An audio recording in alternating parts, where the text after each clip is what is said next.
ഇന്ന് തന്നെ ഡൗൺലോഡ് ചെയ്യൂ. കാണൂ നിങ്ങളുടെ ഫേവറേറ്റ് ഷോസ്. അവന്തികയുടെ എല്ലാ കാര്യത്തിനും കൂട്ടുനിൽക്കുന്ന ഒരു ക്രിമിനലാണ് അയാൾ. ഒരുപക്ഷെ ആ ഫോൺ തന്നെ അയാൾ മാറ്റിയേക്കും. അവന്തികയുടെ കോളുകളെല്ലാം ട്രേസ് ചെയ്യാൻ ഇപ്പൊ തന്നെ സൈബർ സെല്ലിനോട് ഇൻഫോം ചെയ്യണം.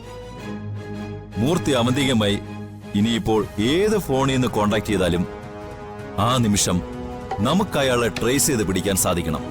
സർ, ഇപ്പൊ തന്നെ സൈബർ സെല്ലിൽ വിളിച്ച് അതിനുള്ള ഏർപ്പാട് ചെയ്യാം സർ. അവന്തികയുടെ രഹസ്യങ്ങളിലേക്കുള്ള ഏക വഴിയാണ് ഈ മൂർത്തി. അയാളെ നമുക്ക് വേണം. ഒരു കാരണവശാലും നമ്മൾ വിരിക്കുന്ന വല പൊട്ടിച്ച് മൂർത്തി പുറത്തു പോകാൻ പാടില്ല. Okay sir. മൂർത്തി എങ്ങനെയെങ്കിലും ട്രേസ് ചെയ്ത് കണ്ടുപിടിക്കാനുള്ള എല്ലാ ഏർപ്പാടുകളും ചെയ്യാം. ഇതുവരെ അവന്തികയുടെ അമ്മാവൻ അനിരുദ്ധൻ കൊല്ലപ്പെട്ടെന്ന് മാത്രമാണ് നമുക്ക് കിട്ടിയ ഇൻഫർമേഷൻ. അവന്തികയും ആ കൊലപാതകമായിട്ടുള്ള കണക്ഷൻസും വെറും ഊഹങ്ങൾ മാത്രമാണ്. അതെല്ലാം സത്യമാവണമെങ്കിൽ നമ്മൾ ഇനിയും ഒരുപാട് ദൂരം സഞ്ചരിക്കണം. കോൺക്രീറ്റ് ആയ ഒരു എവിഡൻസ് ഇല്ലാതെ അവന്തികയെ പൂട്ടുക അത്ര എളുപ്പമുള്ള കാര്യമല്ല. ഏത് മാളത്തിൽ പോയി ഒളിച്ചാലും മൂർത്തിയെ നമുക്ക് തപ്പിയെടുത്തേ പറ്റൂ. ഞങ്ങൾ ഏറ്റു സർ. അവനെ ഞങ്ങൾ പൊക്കിയെടുത്തിരിക്കും.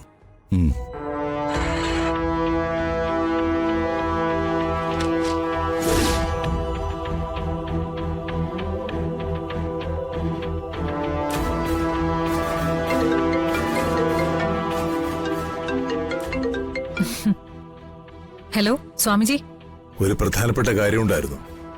എന്താ സ്വാമിജി? എന്തെങ്കിലും അത്യാവശ്യമുണ്ടോ?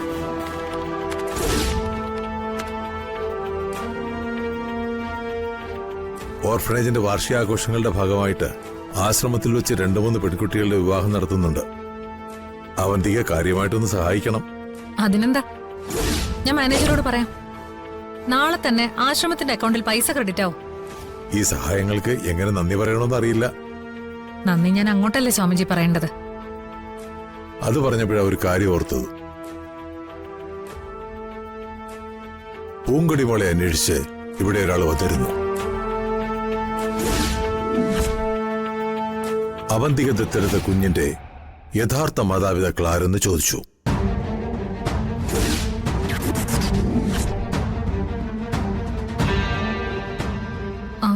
ആരാ സ്വാമിജി വന്നത്?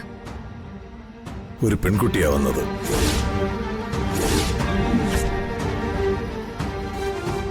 അവന്തികയുടെ അടുത്ത ബന്ധുവാണെന്നും പറഞ്ഞു.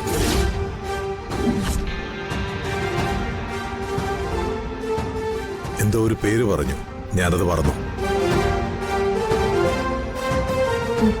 എന്നിട്ട് സ്വാമിജി എന്തു പറഞ്ഞു? കുഞ്ഞിനെ സംബന്ധിച്ച് യാതൊരു വിവരവും തരാൻ പറ്റില്ലെന്ന് തറപ്പിച്ച് ഞാനങ്ങ് പറഞ്ഞു.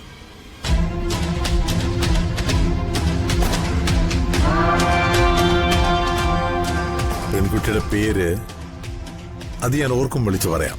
ശരി സ്വാമിജി. എന്തായാലും ഇനി ഇങ്ങോട്ട് ഫോണിൽ വിളിക്കണ്ട, ഞാൻ നേരിട്ട് വന്ന് സ്വാമിജിയെ കണ്ടോളാം. ശരി, എന്നാ ഞാൻ ഫോൺ വയ്ക്കട്ടെ. ഓം നമഃ ശിവായ.